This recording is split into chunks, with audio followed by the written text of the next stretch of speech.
Well, hello there, and welcome to my kitchen table, a place in most homes where we can sit with family and friends and just talk for hours. I've got a wheelie chair so I can spin on it. Right, we're off to Eastbourne today, which is a resort town on the southeast coast of England. On the seafront are beautiful Victorian hotels, the 19th century Eastbourne Pier, and a 1930s bandstand. So it's all very oldie worldy if you're into that kind of stuff. Southwest along the coast, in South Downs National Park, are the tall, chalky cliffs of Beachy Head, also known as the White Cliffs of Dover. And there's a beautiful red and white striped lighthouse, which was actually opened up in 1902. With a population of just over 103,000, it's a beautiful place to visit. So if you're in the UK, Southeast Coast, sorted.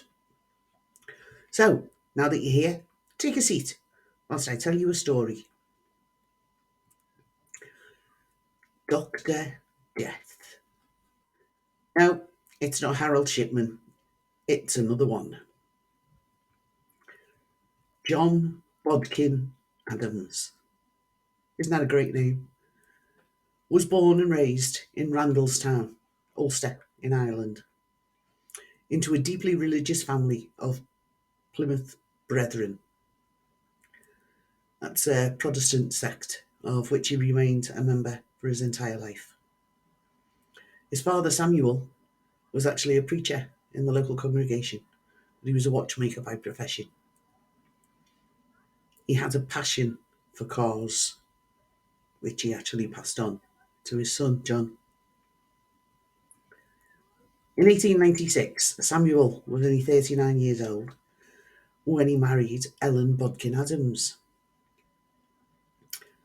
She was 30. John was their first son, followed by a brother for John, and his name was William Samuel. In 1914, Adam's father sadly passed away after a stroke. 4 years later, his brother passed away in the 1918 influenza pandemic. After attending Coleraine Academical Institution for several years, Adams enrolled in the Queen's University of Belfast at the age of 17. That's actually quite young to start university. At university, he was seen as a plodder and a lone wolf by his lecturers. And because of an illness, probably tuberculosis, he actually missed a year of studies, so he didn't graduate until 1921.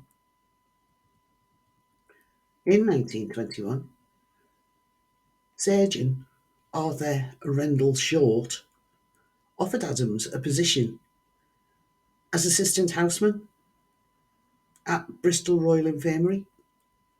He spent a year there, but he didn't really make a good impression. On Short's advice, in other words, trying to get rid of him, Adams applied for a job for a general practitioner, or a GP as we call them, in a Christian practice in Eastbourne, in Sussex. Adams arrived in Eastbourne in 1922, where he lived with his mother and his cousin, Sarah Florence Henry. In 1929, he borrowed £2,000. Now, the equivalent to that is £100,753 at today's prices, from a patient, William Morhood. And he bought an 18-room house called Kent Lodge. And that was on Seaside Road, which is a very select address. Adams would frequently invite himself to the Morhoods at meal times, even bringing his mother and cousin Can you imagine that? Your GP turning up on your doorstep with his mum and his cousin. Hello, what's for tea? Ah! He also began charging items to their accounts at the local stores without their permission. Mrs. Mulhood would later describe Adams to the police as a real scrounger. When Mr. Mulhood died in 1949, Adams visited his widow, uninvited, and took a 22-carat gold pen from her dressing table in her bedroom, saying that he just wanted something of her husband's. He never visited again. Are you getting a picture as to what this guy was really like? Doesn't deserve to be a doctor. The case of Dr. John Bodkin Adams is a contentious one now, due to the fact that the general practitioner was never actually found guilty of murder or professional negligence. However, years after his own death, conflicting views remain about whether Bodkin Adams was guilty of murder or euthanasia. Now, as euthanasia is actually illegal in this country, in the UK, it's still murder. To some, he is regarded as a forerunner for the medical mass murderer Dr. Harold Shipman, while others believe that he simply carried out mercy killings at a time when painkillers were the only way to alleviate terminal suffering.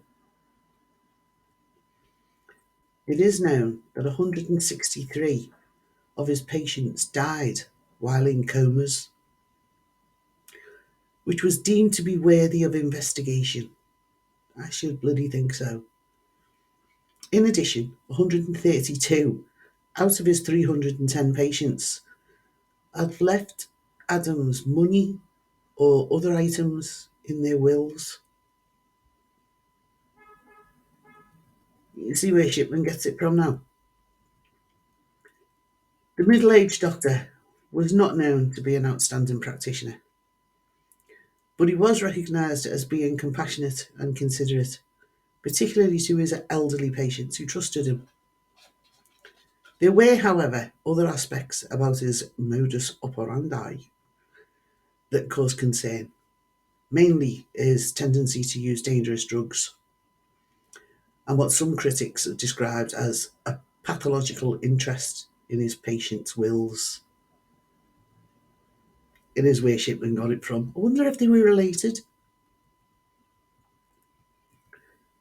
Edith Alice Morell was a patient of Dr. Adams, who'd been partially paralysed after suffering a stroke. I know what that feels like.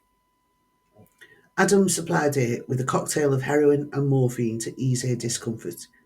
Yes, heroin used to be a painkiller. So it was to ease her discomfort, insomnia, and symptoms of cerebral irritation. Was that an itchy head? Anyway, it was a condition of her illness. However, 3 months before Morell's death, in November 1949, she added a clause to her will stating that Adams was to receive nothing.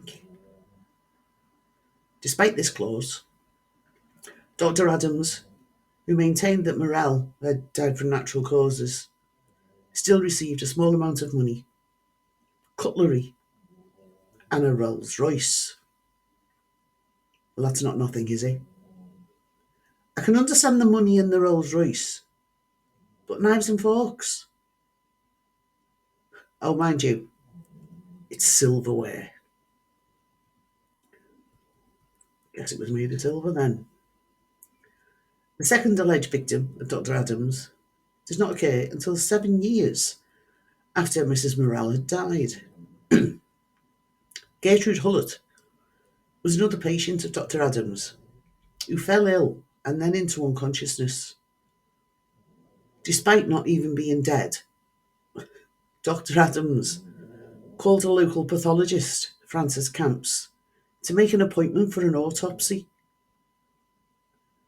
When Camps realised that Hullett was still alive, he accused Adams of extreme incompetence.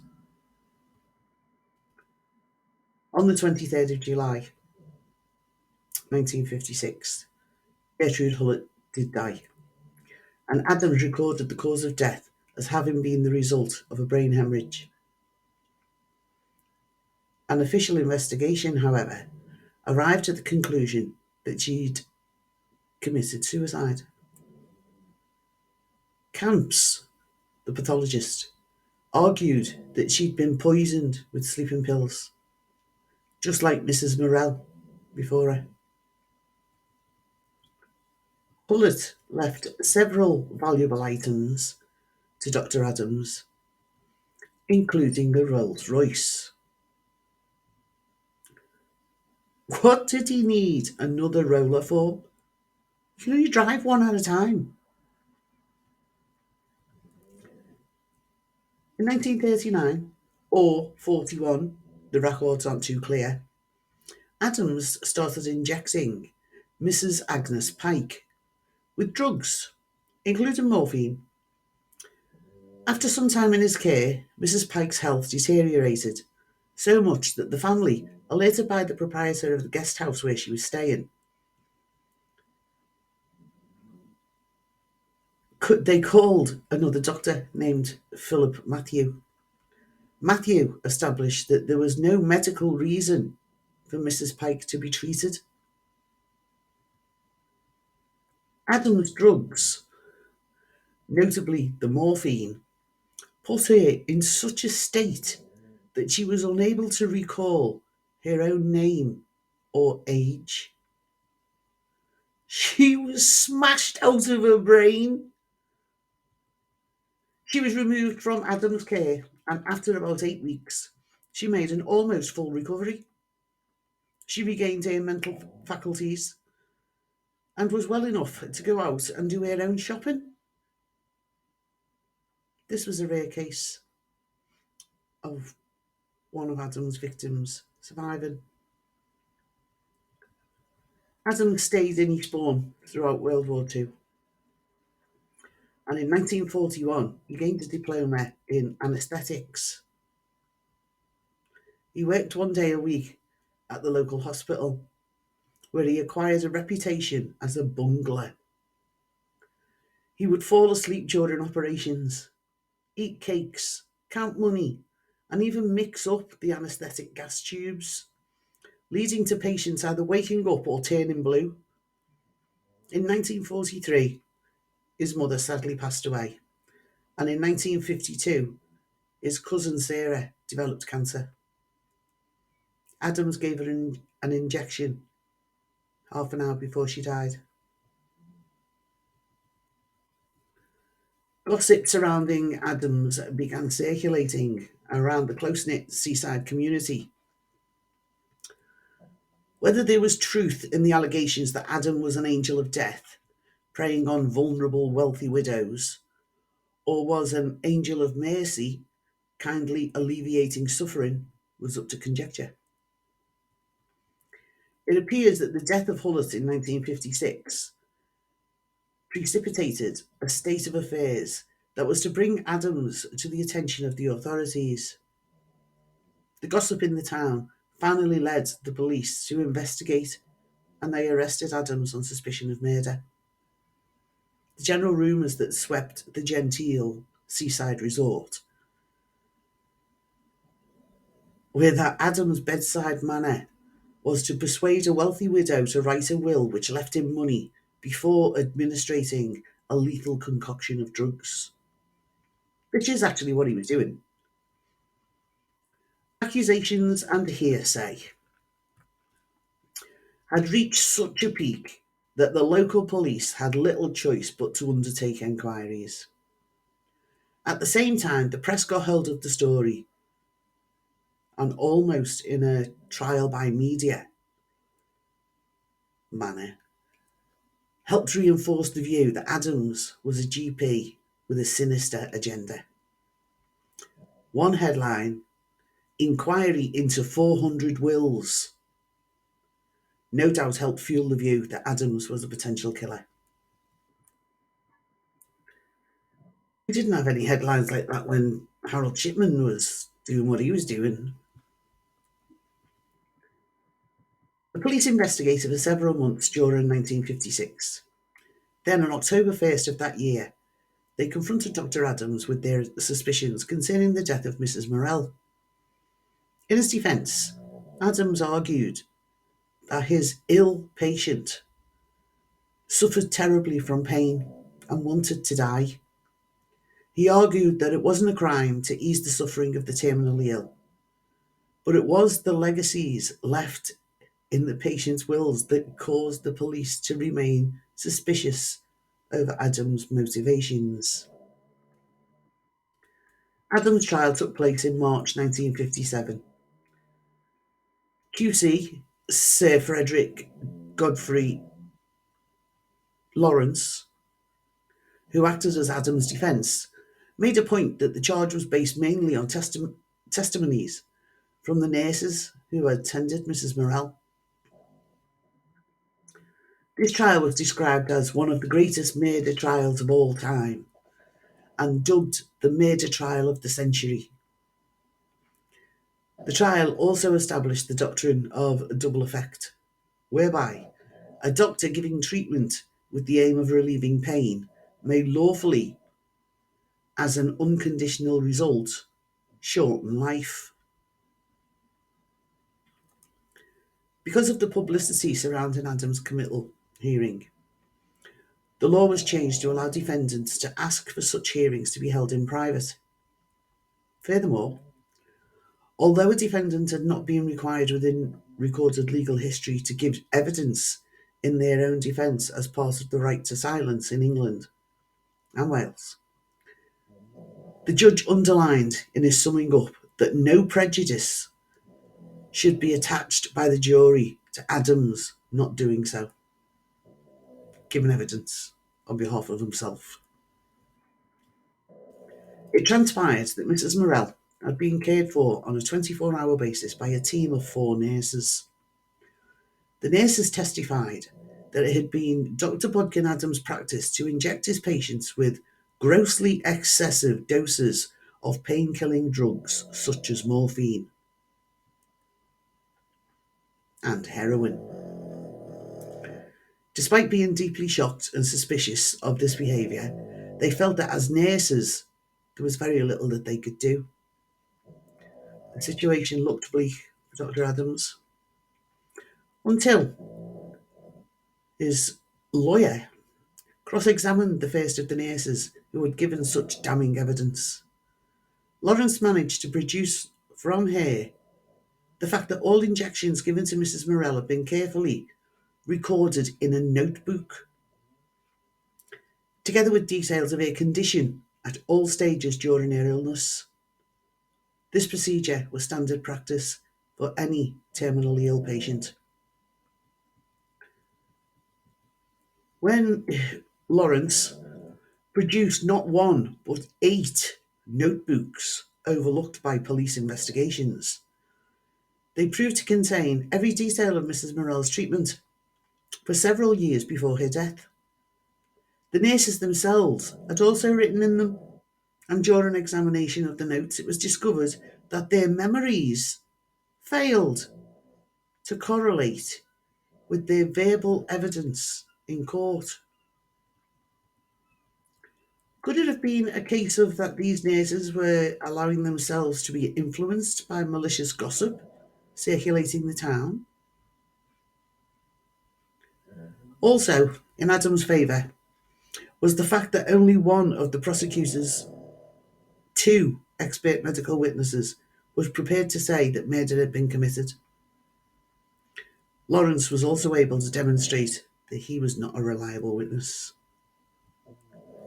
Dr. Adams' defence had managed to prevent him from being forced to appear in the witness stand, and as a result, no evidence from Gertrude Hullett's case, including the testimony from a nurse, was allowed to be produced in court.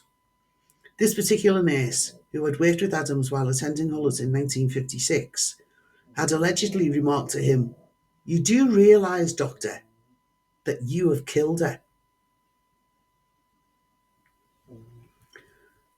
On April 15th, 1957, it took the jury only 45 minutes to find Adams not guilty. Despite the not guilty verdict, the police still thought Adams was guilty, not just of 2 murders, but the deaths of many patients. The press appeared to share this opinion. Fleet Street journalists at the time, known to have said the word on the street, was that Adams had killed so many and seemed so likely to kill so many more that the police had been obliged to prosecute, even though the case wasn't ready. After the trial, Adams resigned from the National Health Service as a GP. He was later convicted that same year for forging prescriptions. To this guy's skills just never end. And he was ordered to pay a fine of £2,200, which, as you know, was around £100,000. As a result, he was struck off the medical register. Oh dear, what a shame. Adams spent his remaining days in Eastbourne. In spite of his tarnished reputation, with some people still believing that he had murdered at least 8 people, others, notably patients and friends, remained convinced of his innocence. In 1961, he was reinstated as a general practitioner. On July 4th, 1983, Adams died, aged 84. At the time of his death, his fortune was around £402,970. That's what he had in the bank. And he'd been receiving legacies until his death. In today's money, that's over £1.5 million. Looks like he did better than Shipman. Thank you so much for allowing me to tell you this story, and thank you so much for listening and watching. If you found it interesting, please hit the like button and subscribe. It is definitely free to do. All it means by subscribing doesn't mean that you're going to be paying anything. It just means that YouTube will notify you when I put a new post up. That's all it means. So don't hold back. Oh, and don't be stingy with your smiles. It's not like you're going to use them all up. I've been Sue, TTFN.